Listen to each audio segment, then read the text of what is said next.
Le agradezco mucho a Raquel López Portillo que se encuentre aquí con nosotros como cada 15 días. Raquel, ¿cómo estás? Buenos días, Ricardo. Un gusto, como siempre, estar por acá. Bueno, a ver, yo traía ya varios temas que te quería preguntar sobre la política exterior de México y Venezuela, pero necesito adelantarme. La ONU ayer expide pues ya su reporte breve, conciso, 3 páginas, diciendo las elecciones en Venezuela fueron fraudulentas. Punto, no hay duda, no hay doblez. Esto sí modifica las cosas. Ya no es la OEA de Almagro, ¿no? Ya estamos hablando pues del órgano más importante multilateral con el que cuenta el planeta. ¿Qué impresión te genera y qué impacto crees que tenga este reporte? Creo que, como dices, es bastante claro, bastante conciso. También recoge una parte bastante clara sobre el tema de la OEA. Menciona desde la poca participación en términos de balance de género, los problemas que hubo en realmente tener espacios equitativos y la participación de la sociedad civil que pudo haber al respecto. Pero sobre todo, como mencionas, creo que la clave es, una vez más, y ahora desde un organismo internacional de mucho mayor nivel, decir que fueron fraudulentas y que no se puede concebir en una democracia moderna no publicar las actas y transparentarlas. Entonces creo que sin duda es pues un posicionamiento bastante fuerte, pero queda ver cómo pueda fungir, ¿no? Si puede emanar de esto un tema mucho más vinculante o de mayor incidencia que hasta ahora no se ve claro. Bueno, me pregunto qué va a hacer México y te cuento una anécdota que me tiene un poco intrigado. Hace unos días, el periodista Ciro Gómez Leiva entrevistó a Corina Machado, y le preguntó qué opinaba, qué le pediría a la presidenta electa mexicana, a Claudia Sheinbaum, que hiciera frente a esta circunstancia. Ya, Machado respondió lo que tenía que responder y luego Sheinbaum se molestó, dijo que esa pregunta era una trampa.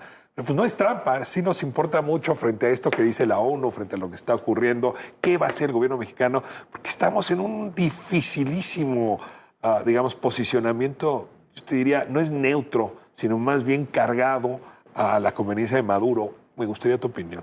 Totalmente de acuerdo, Ricardo. Y creo que hay 4 puntos que preocupan, porque si bien México, Colombia y Brasil se habían puesto en esta posición de supuestos o posibles mediadores o negociadores, creo que cada vez se empiezan a distanciar más entre estos 3.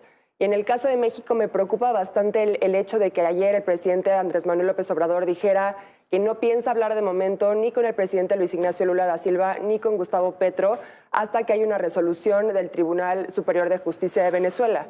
Hay que recordar para esto que este es un organismo que ha funcionado como un instrumento del Poder Ejecutivo, que prácticamente lo integran miembros o exfuncionarios del gobierno de Maduro. Entonces, bueno, es bastante claro cuál va a ser la respuesta de este tribunal y esto me parece que distancia cada vez más a México de una postura neutra o que puede entrar a una negociación. A ver, esto me explica mejor este comentario de Maduro del lunes que yo no entendí muy bien. En un mitin dice, pues yo me quedé esperando, iba a hablar con Lula, con Petro y con López Obrador, y ahí estaba yo sentadito a las 5 de la tarde frente al teléfono y pues no sonó el teléfono, me dijeron que por problemas de agenda no podían hablar conmigo. A ver, lo que estoy entendiendo es que ya no están de acuerdo, ya no están sobre el mismo argumento Brasil, Colombia y México, por eso no se produjo la llamada y te pregunto dónde está cada uno de estos países con respecto a lo que está pasando, o por lo menos de lo que tú entiendes de lo que está pasando ahí en Venezuela. Claro, por un lado está México, que nuevamente dice que de momento no va a hablar ni con Colombia ni Brasil hasta que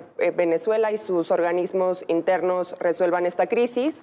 Por otro lado está Brasil, que también se filtró cierta información en algunos medios brasileños que habla de que el principal asesor de política internacional de Luis Ignacio Lula da Silva le está sugiriendo hacer un llamado a nuevas elecciones. Obviamente ya el gobierno de Brasil salió a decir que esto apenas es una idea embrionaria, así lo colocaron, y que no se ha discutido ni con México ni con Colombia, pero creo que esto también hace que se distancie nuevamente Lula da Silva de una posición fuerte o una posición neutra que había mantenido, sobre todo por el hecho de que llamar a unas nuevas elecciones pues solamente beneficiaría a Maduro, es decir, no hay una posición en la que se reconozca la victoria de la oposición y tampoco hay garantías en que estas nuevas elecciones puedan tener un resultado distinto. Perdón que te interrumpa, es que yo no había leído como mala noticia esto. Es decir, va a ser muy difícil que Maduro acepte que ganó la oposición en la elección del 28. Pero sí podría aceptar garantizar condiciones para una segunda vuelta, déjame plantearlo así. En efecto, con observación internacional y donde estos estándares que hoy la ONU exige se pudieran cumplir. O sea, que sí podría ser una salida, una alternativa a lo que está pasando, en lugar de simplemente pedirle a Maduro pues, que tome sus maletas y se vaya. Pero digamos, estas mismas bases, esta participación de observadores electorales, esta, pues, tratar de emparejar el piso de oportunidades ya estaba establecido en el Acuerdo de Barbados y simplemente Maduro no lo aceptó.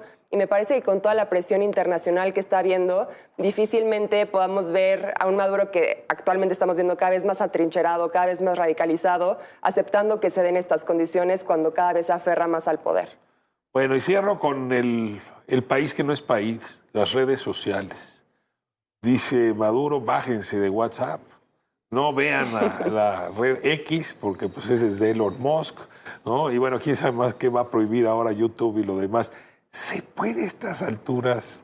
No, lo ha hecho China, pero ¿se puede realmente apartarse en las redes sociales? ¿Un gobierno puede lograrlo? Ahora ya también se metió con TikTok, que los directivos de TikTok estaban convocando a la guerra civil en Venezuela. A ver, ¿cómo te suena eso? Y sobre todo te lo pregunto generacionalmente.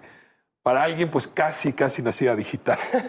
¿Cómo se vive que un gobernante diga, dejen las redes en paz? Pues creo que habla en sí mismo de este intento de hacer un Estado cada vez más dictatorial. Y creo que preocupa, Ricardo, más allá de lo que pueda decir Maduro o este intento, quizás fallido también por todas las recursos y herramientas que se pueda instalar para poder usar estas aplicaciones. Me parece grave que desde la propia Asamblea Nacional se está materializando precisamente este discurso de Maduro. Estamos viendo iniciativas de ley emanadas de su propio partido que buscan restringir a organizaciones de la sociedad civil, que buscan restringir estas supuestas aplicaciones fascistas, que así les llaman, y que creo que obviamente habla por sí mismo estos esfuerzos desde el legislativo y desde el ejecutivo, y que no podemos hablar de esta separación o independencia de poderes. Desde México recomendaríamos prohibido prohibir. Exactamente. Gracias, Raquel. Nos vemos dentro de 15 días.